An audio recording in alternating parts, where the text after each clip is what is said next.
hatred corrupts the minds of those who seek to oppress others. In Princess Mononoke, prejudices between the animal gods and the people of Irontown lead to a unique form of colonization, one between humankind and the earth. Specifically, it is the humans who seek to colonize the forest by exploiting it for their material needs. Princess Mononoke is a 1997 animated film directed by Hayao Miyazaki. It's set in the Muromachi period of Japan, with science fiction elements of mythical gods and spirits who exist within the forest. Ashitaka, the main character, is caught between worlds throughout the film. The story begins when he is cursed by a boar god and is forced to leave his home. He discovers a settlement known as Irontown, led by Lady Eboshi. Later, he meets San, a human who has been raised by a wolf god and is opposed to humanity. He sees how the humans' constant expansion of the forest has led to the death and corruption of the gods. But Ashitaka still tries to protect both the humans and forest spirits from killing each other. The film's climax happens after a long battle when the humans successfully behead the forest spirit. Once this is done, the forest starts to deteriorate until the head is restored and the forest begins to heal. The ending is uncertain and leaves the audience with a sense of tension between both sides, as neither is a clear victor. Post-colonial criticism examines colonization and discusses its direct and long-lasting consequences. Through this lens, we can find new meaning in literature and media in seeing what they have to say about the impacts of colonization. This theory mainly criticizes the way colonizers exert control over indigenous land and its people, often suppressing resistance by indigenous people and transforming their identities by damaging their culture for generations to come. In his book titled Postcolonial Criticism, Bartmore Gilbert adds that theory attempts to negate the refusals and non-recognitions of the oppressive other by giving substance and shape to cultural forms which have been simply ignored by the world of the West. Additionally, through this lens, we can see how literature highlights signs of this oppression to bring light to the real stories of imperialism. Through the lens of a post-colonial critic, the humans, forest spirits, and the consequences of the war that arises between them are given fresh meaning in the film Princess Mononoke. Miyazaki uses Lady Eboshi as a symbol for the mindset of the colonists. Lady Eboshi helps lead Irontown in taking over the forest and defends her actions with ideas that she is doing this for the sake of progress and to aid the people of Irontown, who were struggling before they met her.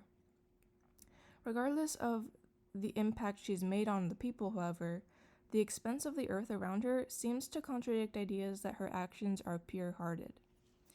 This reflects how colonizers take what is not theirs for their own benefit. In her article, Opal Nicholas adds that the humans may be benefiting from the expansion, but they are benefiting due to violence. The forest spirits are used in the film as symbols for the colonized or oppressed. The gods' lives and spirituality revolve around the land, and it is devastating to them when that land starts to be taken away.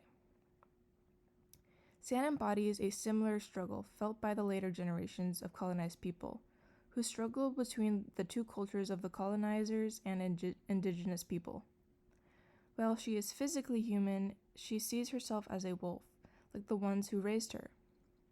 Moore Gilbert adds that culture and the affirmation of the existence of such a culture represents a special battlefield.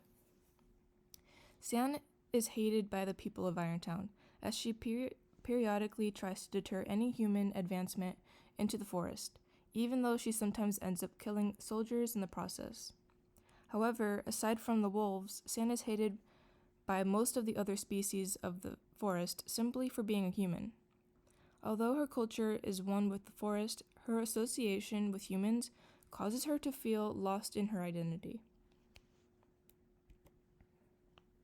At the end of the film, Lady Eboshi finally manages to shoot down the forest spirit, representing how indigenous cultures and properties can be taken away and ultimately destroyed to the point where they cannot ever be fully restored.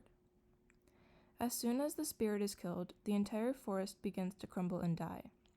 Here, Miyazaki criticizes how colonizers seek to control indigenous people by taking away pieces of them that are important to their identity. Lady Eboshi's indifference to the forest and its people is clear, as she only sees nature as demystified and commodified, rather than a meaningful part of the forest spirit's lives. When the head is returned to the forest spirit later on, the forest begins to heal. However, the relationship between the forest spirits and the humans cannot so easily be repaired. The film ends with a restored forest and the loss of many lives on both sides.